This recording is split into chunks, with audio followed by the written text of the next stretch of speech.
الحمد للہ رب العالمین والصلاة والسلام علی سید الانبیاء والمرسلین اما بعد فاعوذ باللہ من الشیطان الرجیم بسم اللہ الرحمن الرحیم۔ سبق نمبر 53 تصوف احیاء العلوم کی جلد نمبر 4۔ اس میں توبہ کا بیان جاری ہے۔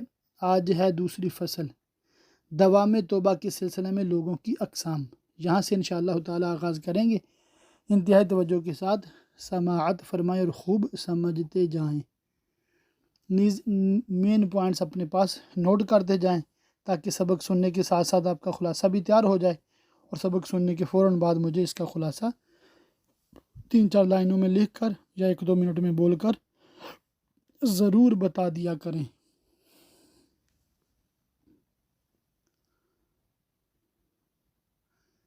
جان لو توبہ کرنے والوں کے 4 طبقات ہیں: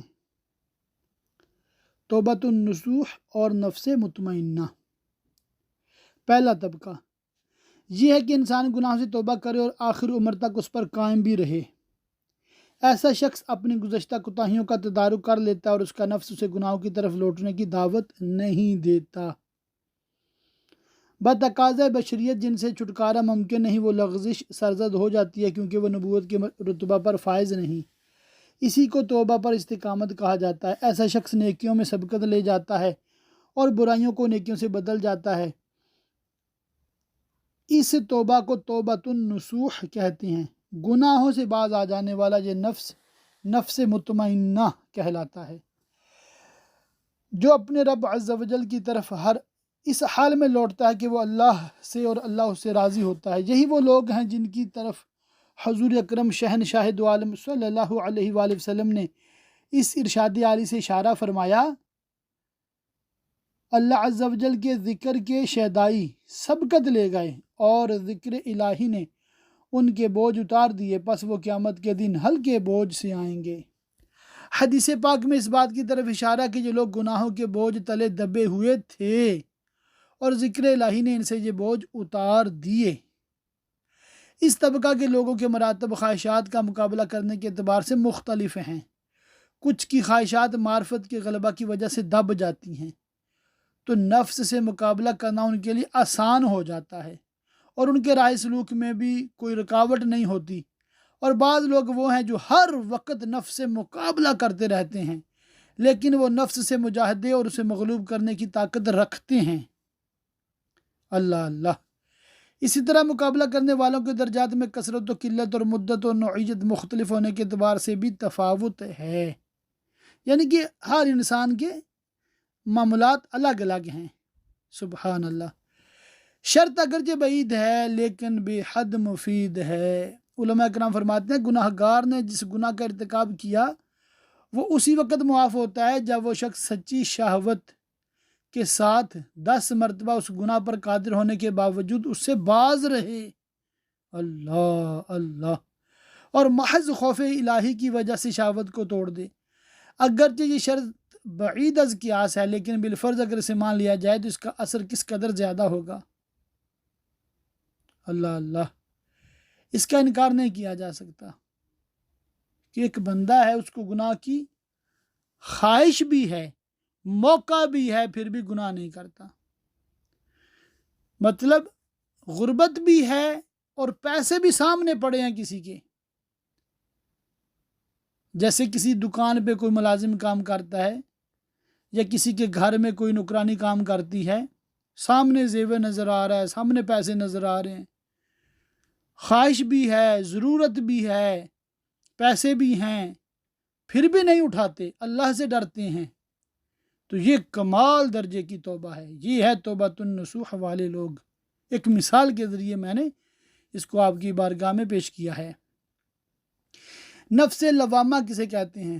دوسرا طبقہ یہ ہے کہ توبہ کرنے والے فرائض کی بجا آوری اور تمام کبیرہ گناہوں کو چھوڑنے میں استقامت کا راستہ اختیار کرتا ہے، لیکن پھر بھی روزمرہ کی معمولات کے دوران بلا قصد و ارادہ کچھ گناہ میں مبتلا ہو جاتا ہے۔ جیسے وہ شعر ہے نا، کر کے توبہ میں پھر گناہوں میں ہو ہی جاتا ہوں مبتلا یا رب۔ یہ نفس لوامہ والے لوگ ہیں، توبہ کرتے ہیں پھر گناہ میں پڑ جاتے ہیں، پھر شرمندہ ہوتے ہیں، پھر توبہ کرتے ہیں۔ کر کے توبہ میں پھر گناہوں میں ہو ہی جاتا ہوں مبتلا یا رب۔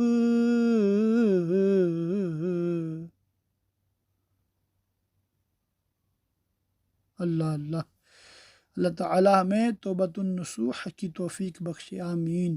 گناہوں سے بچنا ہمارے لیے آسان فرما دے، نیکیاں ہمارے لیے آسان فرما دے، اور ہمیں دنیا اور آخرت کی بھلائیاں عطا فرمائے، آمین آمین آمین۔ اللہ اللہ اللہ۔ یہ اتنا بیان میرے خیال میں اس حوالے سے کافی آپ سمجھ گئے ہوں گے۔ مزید اس پہ ہے بھرپور کوشش کا نتیجہ۔ انسان کی بھرپور کوشش کا نتیجہ یہی ہے کہ اس کی اچھائی اس کی برائی پر غالب آ جائے، تاکہ اس کی نیکیاں زیادہ اور نیکیوں والا پلڑا بھاری ہو جائے۔ جہاں تک اس بات کا تعلق ہے کہ گناہوں کا پلڑا بالکل ہی خالی ہو، ہائے اے کاش، مگر یہ بہت بعید ہے۔ انہی لوگوں کے لیے اللہ عز و جل کی طرف سے اچھا وعدہ ارشاد خداوندی ہے۔ ترجمہ کنز الایمان، سورۃ النجم کی آیت نمبر 32۔ وہ جو بڑے گناہوں اور بے حیائیوں سے بچتے ہیں، مگر اتنا کہ گناہ کے پاس گئے اور رک گئے، بے شک تمہارے رب کی مغفرت وسیع ہے۔ سرزد ہونے والا ہر چھوٹا گناہ جس پر آدمی کا دل مطمئن نہ ہو، وہ اسی لائق ہے کہ اسے اللمم میں شمار کیا جائے، جس کو معاف کیا گیا ہے۔ ارشاد باری تعالی ہے، سورہ آل عمران آیت نمبر 135، ترجمہ کنز الایمان، اور وہ کہ جب کوئی بے حیائی یا اپنی جانوں پر ظلم کریں، اللہ کو یاد کر کے اپنے گناہوں کی معافی چاہیں۔ ان لوگوں نے خود پر ظلم کیا، اس کے باوجود اللہ عز و جل نے ان کی تعریف فرمائی، کیونکہ وہ لوگ نادم ہوتے ہیں اور اپنے نفس کو ملامت کرتے ہیں۔ توبہ کرنے والوں کے متعلق احادیث مبارکہ، پہلی حدیث پاک پڑھتا ہوں۔ اسی مرتبے کی طرف حضور اکرم صلی اللہ علیہ وآلہ وسلم کے اس فرمان مبارک میں اشارہ ہے، جسے حضرت سیدنا علی المرتضیٰ کرم اللہ تعالی وجہہ الکریم نے روایت فرمایا، تم میں سے بہترین شخص وہ ہے جو گناہ ہو جانے پر کثرت سے توبہ کرے۔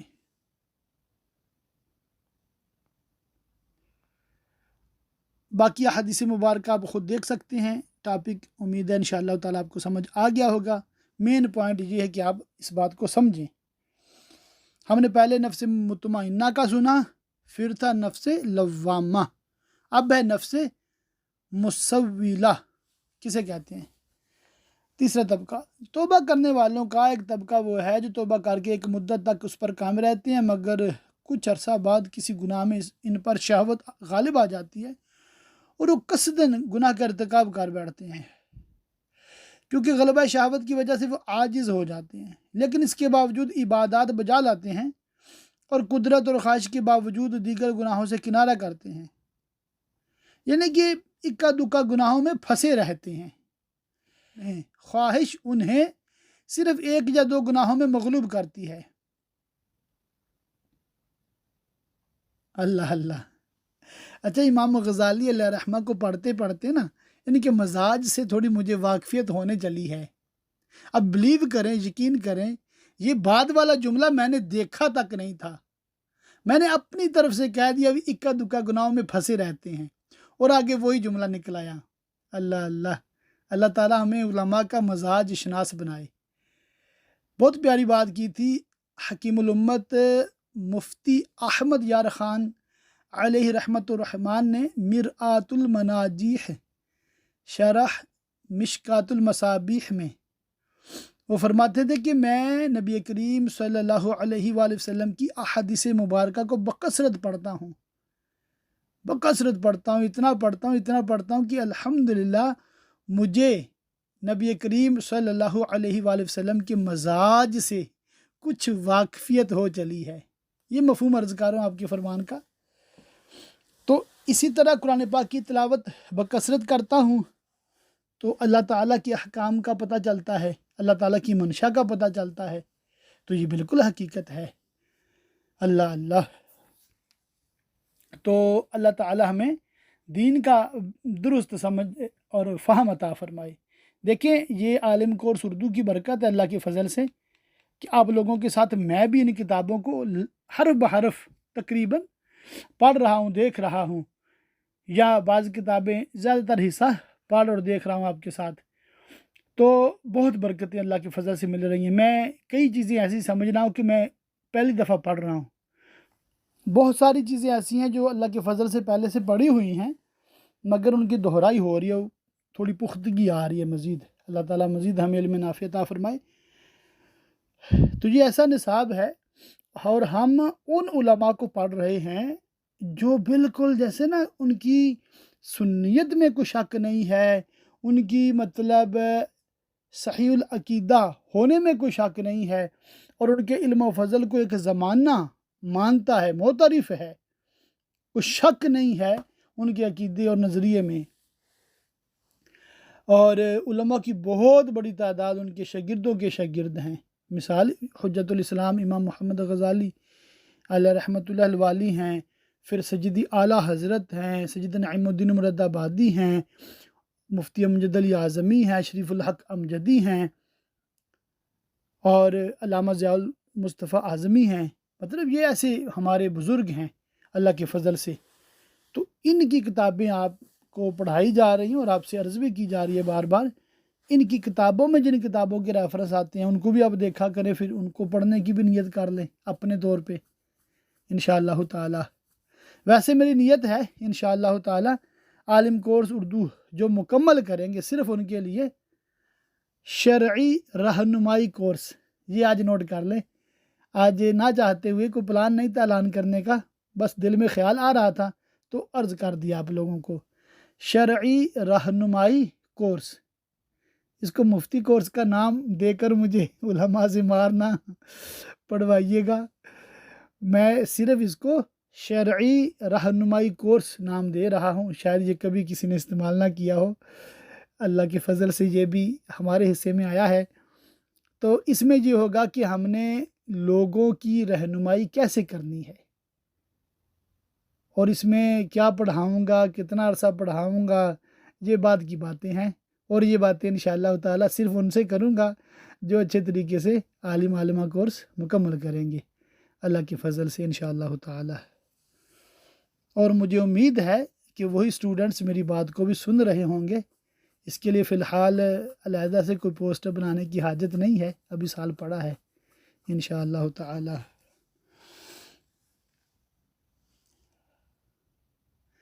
تو نفس مسولہ کے بارے میں تھا، خواہش انہیں صرف ایک یا دو گناہوں میں مغلوب کرتی ہے، جبکہ ان کی یہی خواہش ہوتی ہے کہ اللہ عز و جل انہیں اس خواہش کو ختم کرنے کی طاقت دے اور اس کے شر سے بچائے، اور خواہش پوری کرتے وقت بھی ان کی یہی تمنا ہوتی ہے، اور جب ان سے گناہ سرزد ہو جاتا ہے تو نادم ہوتے ہیں اور کہتے ہیں کاش میں ایسا نہ کرتا اور میں اسے توبہ کروں گا، اللہ اللہ، اور اس شہوت کو ختم کرنے کے لیے نفس سے لڑوں گا، لیکن ان کا نفس انہیں دھوکے میں مبتلا کر دیتا ہے اور وہ روز بروز اپنی توبہ کو توڑتے ہیں۔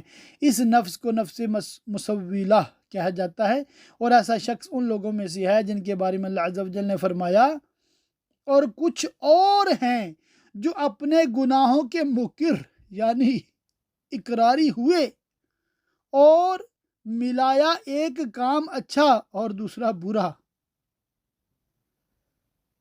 یعنی کہ کم از کم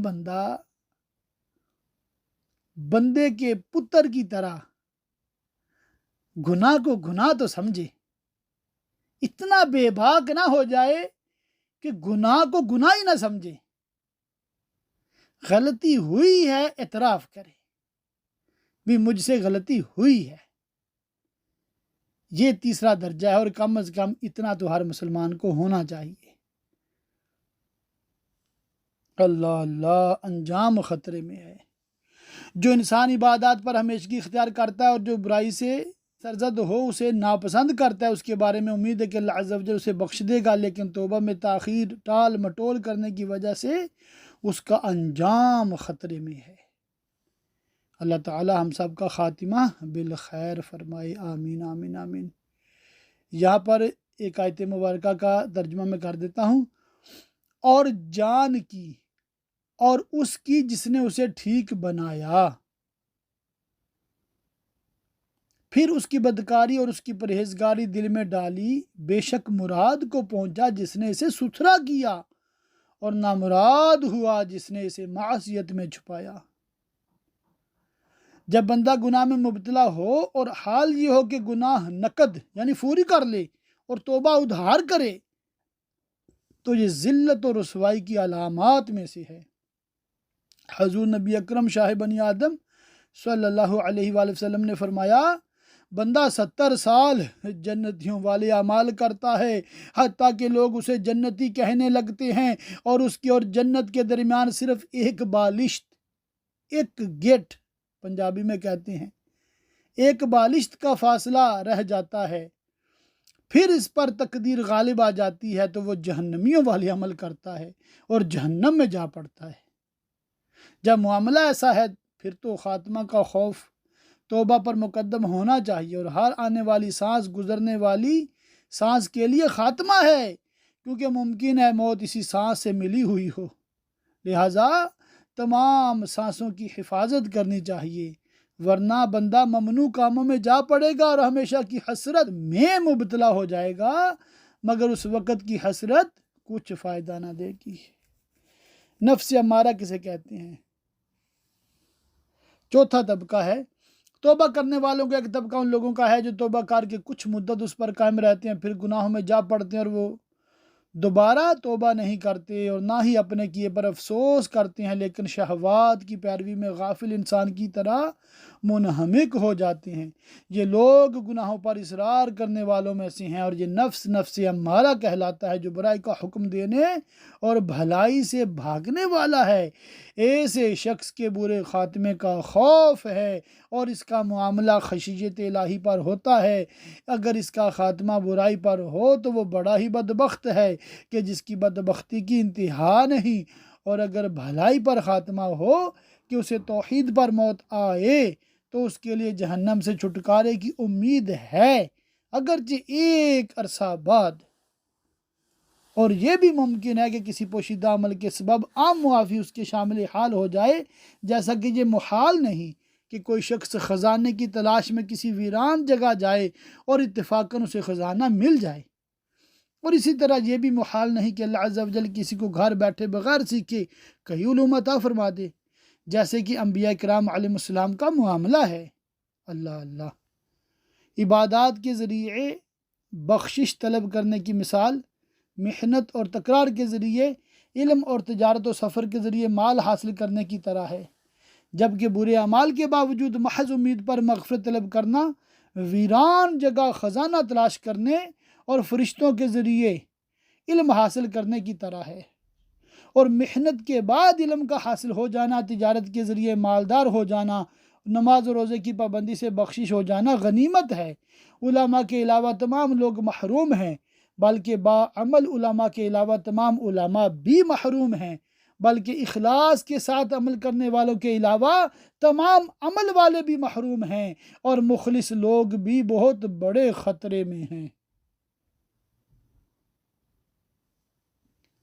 عدل کرے تاں تھر تھر کمبن اچیاں شاناں والے، فضل کریں تاں بخشے جاون میں ورگے منہ کالے۔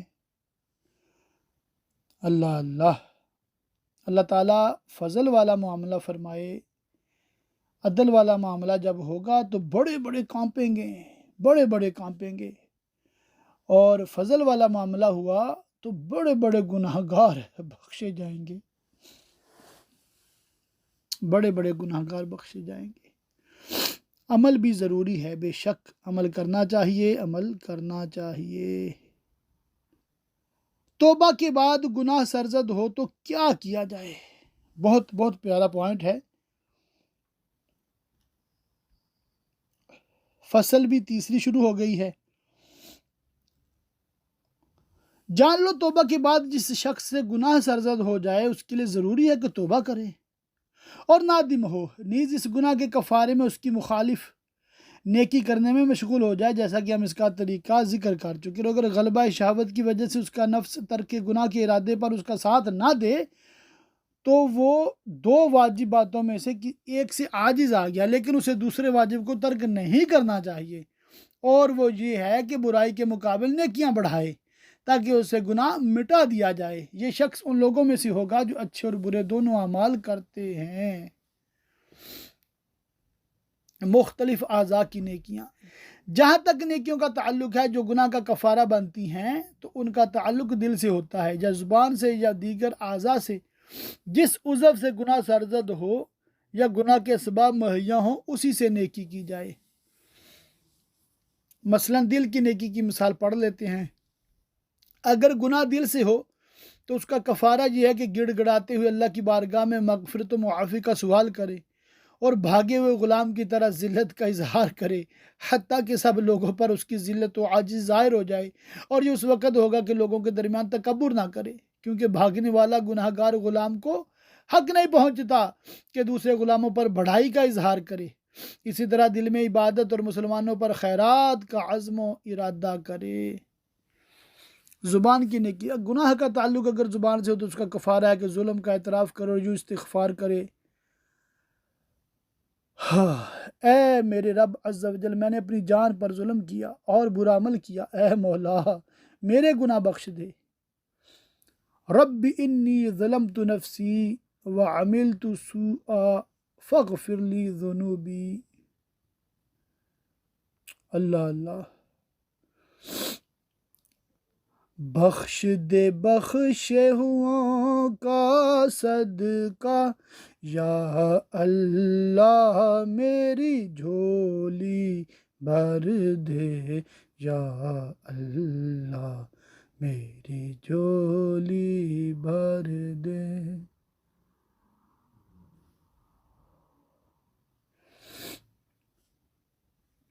تو مطلب جو اب تک ہم نے سیکھا ہے، گناہ ہو جائے تو ندامت کے ساتھ توبہ کرنی ہے، بار بار گناہ ہوں بار بار توبہ کرنی ہے، اور گناہوں سے بچنا مشکل ہو رہا ہے تو نیکیوں سے پیچھے نہیں ہٹنا، نیکیاں تو کرنی ہے، اور نیکیوں کا فائدہ بھی ہے۔ کیا ہے کہ اللہ کے فضل سے نیکیوں کا پلڑا اگر بھاری ہوگا تب بھی نجات ممکن ہے، مگر ہر بات میں صرف نظر اللہ تعالیٰ کی رحمت پہ رکھنی ہے، اپنے عمل پہ نہیں رکھنی، اور یہ ہمیشہ ذہن میں رکھنا ہے کہ بخشا اسی کے فضل اور اسی کی رحمت سے جانا ہے، مگر چونکہ اس نے توبہ کرنے کا حکم دیا ہے، گناہوں سے بچنے کا حکم دیا ہے، نیکیاں کرنے کا حکم دیا ہے، اس لیے ہم اس کے بندے بن کر رہیں گے اور فرما برداری اختیار کریں گے، بے باکی کی راہ اختیار نہیں کریں گے اور اس کی نافرمانی نہیں کریں گے۔ چوتھا رکن یہاں پر بیان ہو رہا ہے، توبہ کی دوا اور گناہوں پر اصرار کا علاج۔ پہلی قسم، وہ نوجوان جو خواہش کا پیروکار نہ ہو اور اس کی تربیت نیکی کرنے اور برائی سے بچنے پر ہوتی ہو، اسی نوجوان کے بارے میں نبیوں کے سردار دو عالم کے مالک و مختار صلی اللہ علیہ وآلہ وسلم نے ارشاد فرمایا، تیرے رب عز و جل کو وہ نوجوان پسند ہے جو خواہش کی پیروی سے بچتا ہو۔ اس قسم کے نوجوان نادر ہیں، بہت کم پائے جاتے ہیں۔ دوسری قسم ان لوگوں کی ہے جو گناہوں کے ارتکاب سے خالی نہیں ہوتے۔ ایسے لوگوں کی مزید دو قسمیں ہیں، گناہ پر ڈٹے رہنے والے اور دوسرے توبہ کرنے والے۔ دل کے علاج کا طریقہ، ہم گناہوں پر اصرار یعنی ڈٹے رہنے کا علاج اور اس سلسلے میں دوا کا ذکر کریں گے۔ معلوم ہونا چاہیے کہ توبہ کی شفا دوا سے ہوتی ہے، اور دوا سے وہی واقف ہوتا ہے جو بیماری سے آگاہ ہو، کیونکہ دوا نام ہے مرض کے اسباب کی ضد کا، تو کسی بھی سبب سے آنے والی ہر بیماری کا علاج اس سبب کو دور کرنا اسے ختم کرنا اور باطل کرنا ہے، اور کسی بھی شے کا بطلان اس کی ضد سے ہوتا ہے، اور گناہوں پر اصرار کا سبب فقط غفلت اور شہوت ہے، اور غفلت کی ضد علم ہے، جبکہ شہوت کی ضد ان اسباب کے ختم ہونے پر صبر کرنا ہے جو شہوت کے محرک ہیں، حرکت دیتے ہیں، تحریک پیدا کرتے ہیں، اور غفلت خطاؤں کی جڑ ہے۔ اللہ عز و جل ارشاد فرماتا ہے، اور وہی غفلت میں پڑے ہیں، آپ ہی ہوا کہ آخرت میں وہی خراب ہیں۔